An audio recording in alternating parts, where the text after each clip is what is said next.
Tarot lovers, happy new moon to you all. Here we are on the new moon of May 2024. So I drew 3 cards for this reading just now, and I had a quick look at them, and let's see if we can find some interesting messages for this time period of our lives and see if we can relate to them personally. There's something quite specific about this reading that's interesting, as you're about to see. Here are the 3 cards. The Queen of Cups reversed, the Queen of Wands standing straight up, and sandwiched in between these 2 reversals, this Queen is, and here we have the 7 of Wands reversed, and they came out in that order.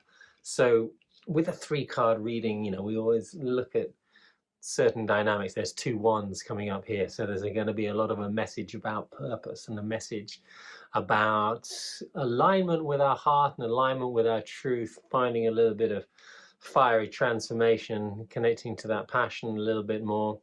And also there's 2 queens, so there's a feminine theme to this message. And one of the stories about femininity, which is always going to come along with this queen, with the queens and any other feminine symbolism in the tarot cards, is the representation of this being our subconscious self.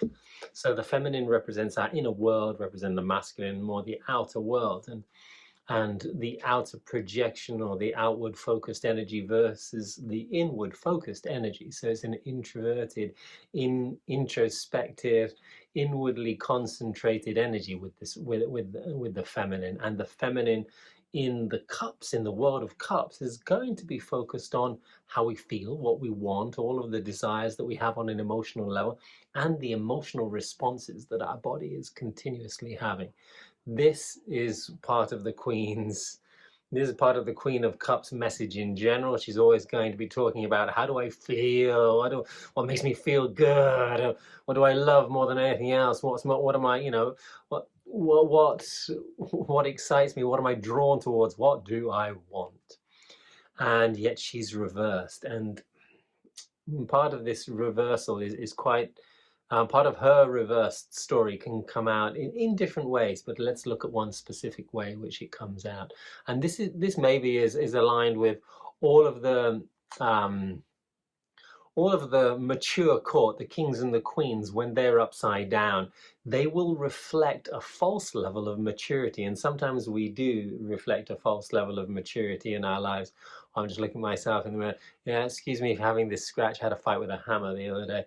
Anyway, that's just on the side. Our false maturity, what does that mean? It means that we might look old, but we don't act old. And that's quite often the case. We might have years of experience feeling ourselves and getting in touch with our emotions, and yet we're still stuck in old ancestral emotional habits and emotional patterns. And so although our maturity is in experience is countable, it might not be the same maturity of intelligence, as in our emotional intelligence may not be very high. And this is one of the things to look at as far as our own inner intelligence. And she speaks about the intelligence of our emotions, of our feelings, and how we feel. We may still be running on emotional programs that belong to a more childlike version of ourselves. And if that's the case, which it often is, then we're running on desires that are outdated. We are running around looking for emotional stimulus that made us at one time feel safe and comfortable, but right now might do the complete opposite.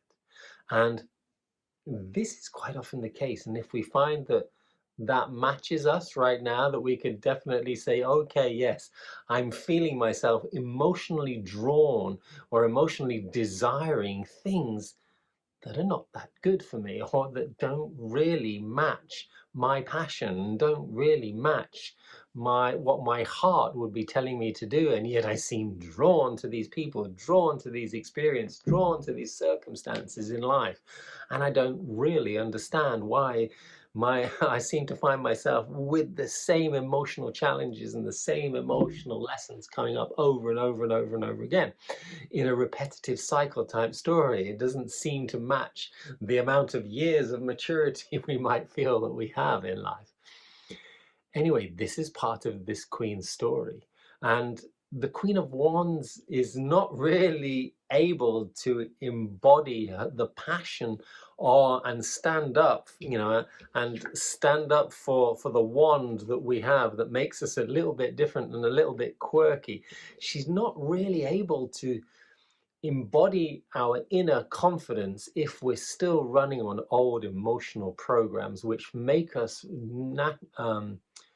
naturally drawn to the wrong things for the right reasons. And I'll say that because when we're children, we have mechanisms, coping mechanisms, and emotional reactions that keep us that create for us the best versions of safety that we're able to create in that moment of our lives when we're completely unconsciously creating, when it's all on autopilot and we don't actually know what's going on. We're just learning how to be human.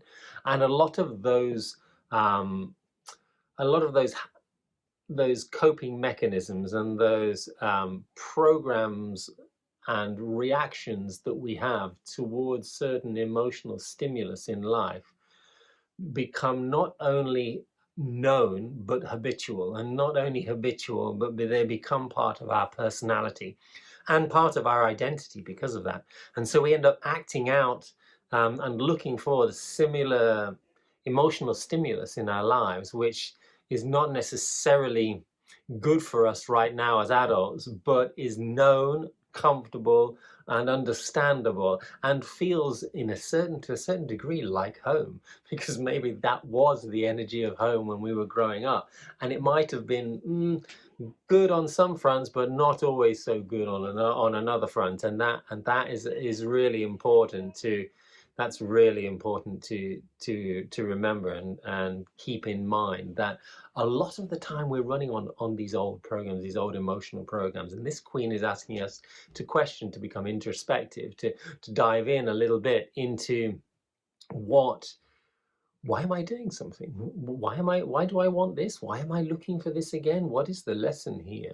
What are the real stories here? The Queen of Wands wants to stand in her power, call in not just old lessons that have been repeating themselves our whole life, but new lessons too. She says, hey, come on, let's finally embrace these old stories. Let's learn what we have to learn about this pattern that's been going on forever, and then let's take it to another level. Let's experience ourselves and live our life in a new way. Let's live ourselves in a new way. Let's create some magic. Let's create some change. She knows, she's that part of us that knows. She might not know. Okay, so you might you might say to yourself, well, how do I change my emotional responses? Well, what does that look like? I don't know exactly how to do that, but this Queen does. She knows exactly, and she might not know exactly how it's done, but she knows how to call it in. And she's another part of us. She's the part of us that's connected to our hearts, that says, hey, come in, feel what's real, feel what's important, feel what you actually need on an inner level, feel what inspires you, what uplifts you in any way whatsoever, and call it in. Look, go out in the world and say, hey, you come here to me, and and I'm calling in life, that the life that will bring me and stimulate the changes that I need in my life right here, right now, because I want to feel slightly different, and I want to create change, and I want to create transformation,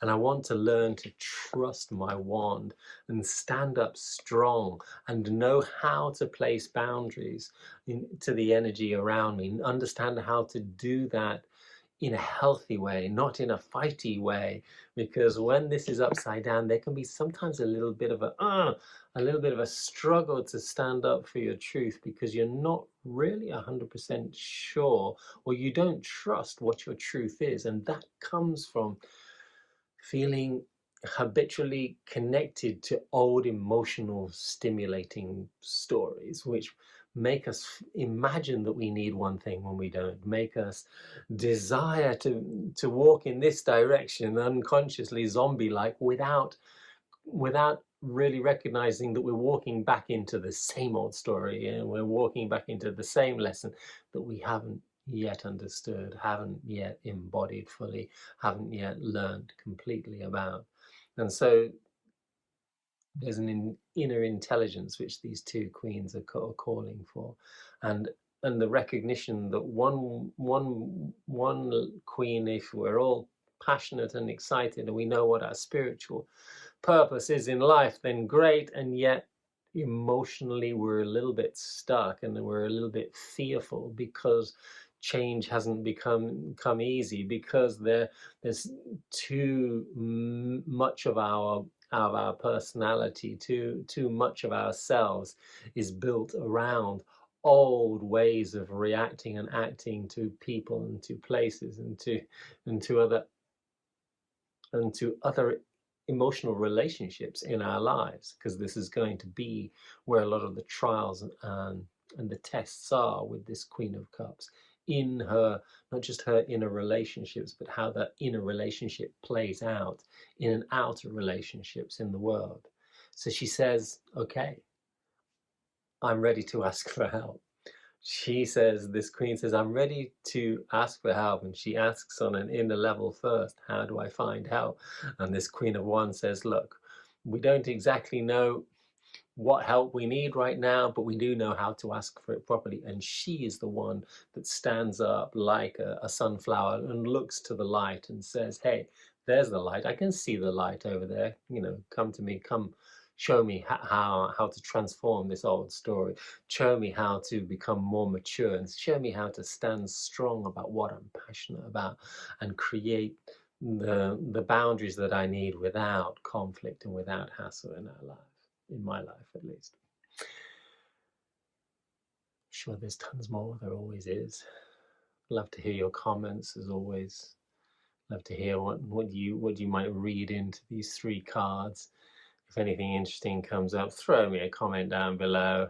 I read them all, and I love it when people get excited about seeing stories. Tell us how you relate to the card. This is what makes it more alive and more personal and interesting. And more than anything else, have a lovely few positive 2 weeks before the full moon reading that I'm going to do, and I hope you can relate to this for as long as you need to. Much love to all.